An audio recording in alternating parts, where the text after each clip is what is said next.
Lord of Mysteries 2, Circle-of-Inevitability. Chapter 94, Attack. Lumien's eyes were narrowed, his body tensing as he sensed the pores on his skin open. An overwhelming premonition of danger washed over him. In the dream ruins, he'd had no shortage of similar experiences. Instantly, he halted and tumbled to the side, like a boneless sack of flesh. A whistling wind filled his ears as a razor-sharp axe grazed his body, slicing through the air. Lumien hit the ground with a thud, attempting to roll to his feet. But pale white and pitch black, eerie arms extended from the surrounding shadows, grabbing his clothes and coiling around his body. The cold sensation and stiffness seeped into Lumien's flesh. Twisting wildly, trying to escape the restraints with his powerful agility, he shouted, "Help!" Two malicious, bumpy palms smothered his mouth, stifling his voice abruptly, leaving only a whimper. Simultaneously, Lumien glimpsed an elongated humanoid shadow on the wall, raising the axe at him. Clang! A two-handed broadsword of pure light blocked the axe's slash. Ryan was the first to rush over, not bothering with his dawn armor, and simply summoned a sword of dawn. The shadowy axe took on a heavy, sharp, and dark appearance the moment it detached from the wall. The second person to arrive at the washroom door was Leah, who had been in the opposite study. The silver bells on her veil and boots tinkled softly. Leah raised her right palm and aimed her silver revolver at the strange arms grabbing Lumien. They tightened, as if trying to drag Lumien into the shadows. Blue blood vessels bulged from Lumien's neck, forehead, and hands, straining with all his might. Yet he couldn't fend off the pale white and pitch black arms. His body dissolved into the shadows piece by piece. Bang! Leah fired, and a golden bullet wrapped in blazing flames struck a pitch-black arm that seemed to drip ink. The arm ignited, quickly releasing Lumien's neck and retreating into the shadowy corner. Aurora arrived at the washroom to find such a scene. Seeing a third of her brother's body thinned and darkened into a shadow, his expression growing increasingly rigid, Aurora wasted no time. She pulled iron-black materials from her hidden pocket and sprinkled the powder at Lumien, her light blue eyes darkening. Lumien felt an invisible hand grasp him and pull him toward Aurora. He recalled his sister using a similar spell before, but it had pushed him away. This time, she yanked him closer. The colossal hand's strength equaled that of the sinister arms, stopping Lumien's slide into the shadows. Clang! Clang! Clang! Ryan drove the figure with the sharp axe back into the wall. The next second, Valentine appeared behind Leah and Aurora. Witnessing Lumien's state, he spread his arms wide. Golden illusory flames materialized around Lumien, incinerating countless wicked arms. The pitch-black or pale white arms either melted like candles or evaporated into black wisps of smoke. Within seconds, 4/5 of the strange arms grabbing Lumien vanished. The remaining arms struggled to resist the invisible hand and Lumien's efforts, releasing him one after another. Feeling the grip on him loosen, Lumien was pulled by the invisible hand, half flying and half pouncing toward Aurora. As the pitch-black and pale white arms retracted, the axe-wielding figure froze on the wall, merging with the surrounding shadows, leaving no trace. Lumien stood and surveyed the area, sneering. "Is that it? Aren't you looking down on us by only sending one person?" Aurora glared at him. "Don't speak!" How could he utter such illumined words at a time like this? As Aurora's voice echoed in the corridor, a black, spiked vine abnormally thick as if from the abyss, descended from the study's ceiling. At its top bloomed a massive, blood-red flower with a foul odor. The flower expanded, as if stretching its mouth to the limit. It suddenly engulfed Leah's head and writhed frantically.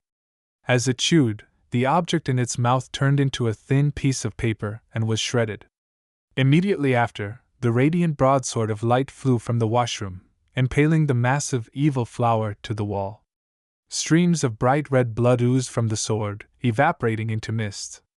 Simultaneously, tendrils of black vines cascaded from the ceiling of the Lumien residence, enveloping the walls and sealing the windows with enormous red blossoms. Aurora swiftly produced a pearl-like powder and tossed it into the air, mingling it with summoned natural forces. An unseen warm breeze blew, causing the black vines to wither and lose their vigor, no longer able to support the vivid red flowers suspended in midair. The wilted vines dangled lifelessly from the second floor. Not a bad result, Aurora mused to herself. She had obtained the spell from a member of the Curly-Haired Baboons Research Society. Intended as a gardening spell for weeding, Aurora had acquired it at a bargain price, thinking it would be useful someday. Typically, it was used to clear weeds from building walls, but today it proved invaluable. Nonetheless, the abyssal black vines were unnaturally resilient. They merely withered and didn't perish instantly. This bought time for Valentine, who summoned the golden and illusory fire of light to incinerate the vile creatures in the corridor and rooms.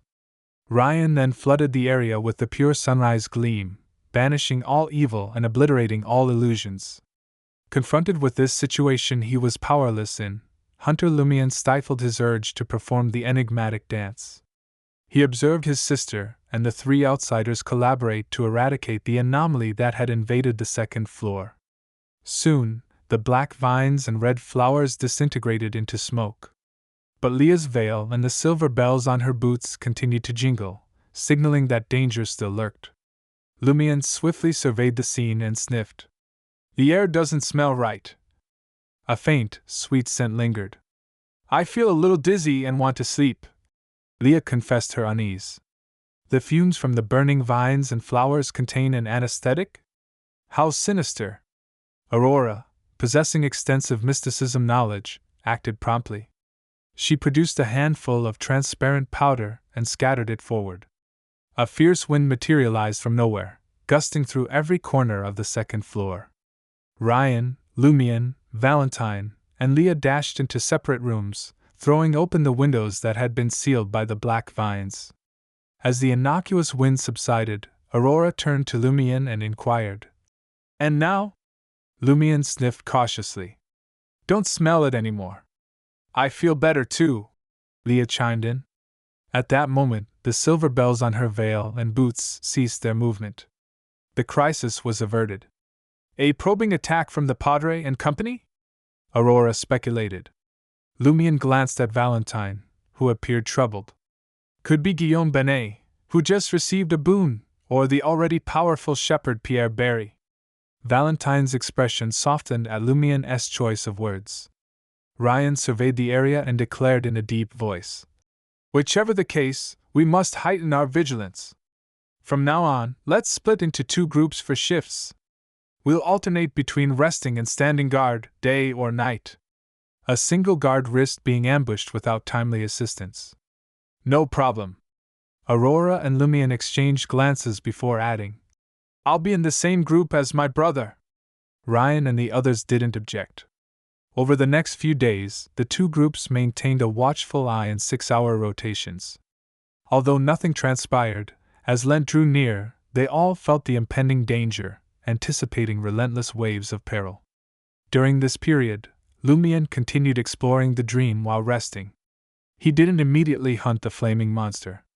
Instead, he suppressed his impatience and sought to understand the creature's patterns.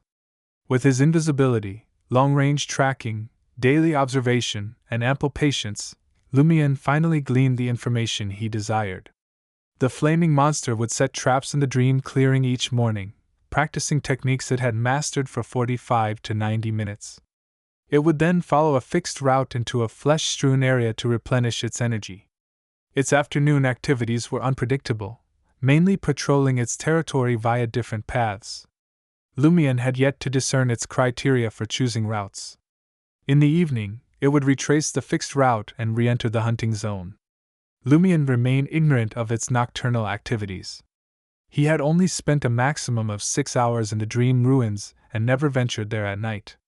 The night before Lent, Lumion jolted awake in the hazy gray fog of the dreamscape bedroom.